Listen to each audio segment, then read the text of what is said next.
the joy of having a driver for the day is I can sit on the back and just be ferried around, literally, which is quite cool. We've just come out of Portsmouth Harbour, so we can speed up. So the theory is we'll end up maybe going a bit quicker, and this might get a bit stressful, and I might need to stop my driver from going too quick. Anyway, put that to one side. AI, in terms of who the main players are, there's a lot of big brands and there's thousands of small brands. And as it goes, the big brands that most people have heard of are the likes of OpenAI and ChatGPT. And they are two of the big names, but fundamentally not the biggest, really. OpenAI are probably the biggest brand because they've made a massive splash with ChatGPT, but they're largely funded by Microsoft, and they're, clearly market leaders at the moment, but things will change. And probably about a month ago, there was a big furore in the news about a company called DeepSeek, which was a Chinese company that made a very similar model to ChatGPT on a lot less money, and ended up, with a similar sort of performance. So you can sort of see all the way through this sort of world, even though OpenAI have got a reasonably big brand right now, there's a big market change going on, and there will be a lot of new entrants coming into it.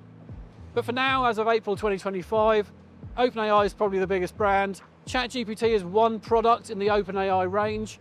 OpenAI actually have a number of different products, which are really quite cool.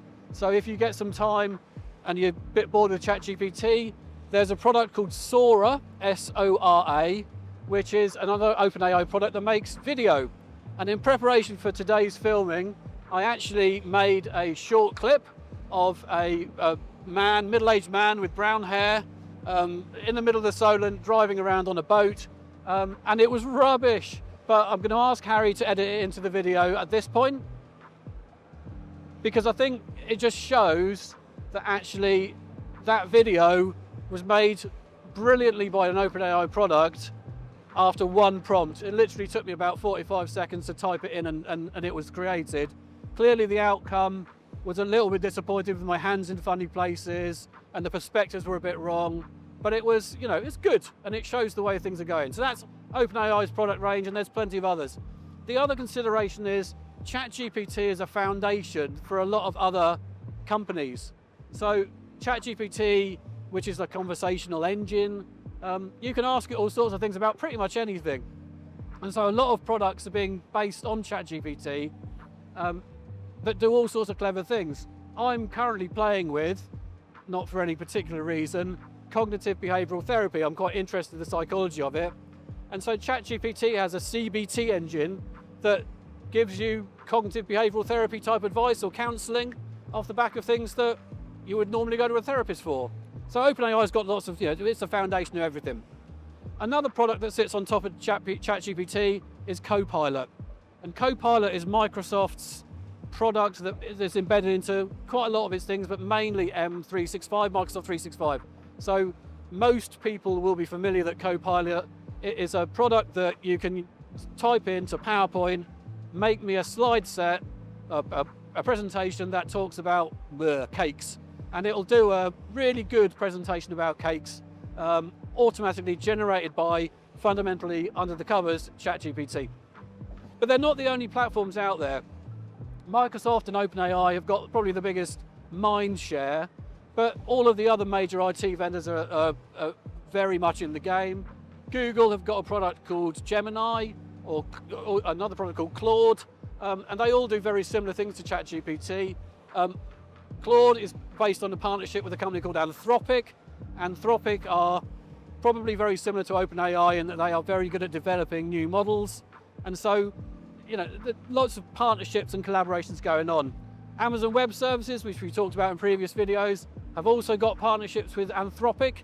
They have got products called Bedrock and a number of other things as well. So you can sort of see the market evolving from pretty much just OpenAI to the broader set of IT companies. IBM are in there with Watson, and there's plenty of others as well. So all the big boys are playing with AI models, and different partnerships are evolving. More locally, one that's definitely worth a look at is a company called Mistral. Now, Mistral are a French AI company. They've got a product called Le Chat. It's very similar to ChatGPT, but it's based on well, based in the EU, which some people have a preference for, and obviously therefore it will conform to a lot of the EU legislation that's being developed because there's a French-based company. So if you're a bit anti-US because of the current political climate, it's worth looking at more local entities, and Mistral's another one. And then there's all sorts of other sort of big players like Hugging Face.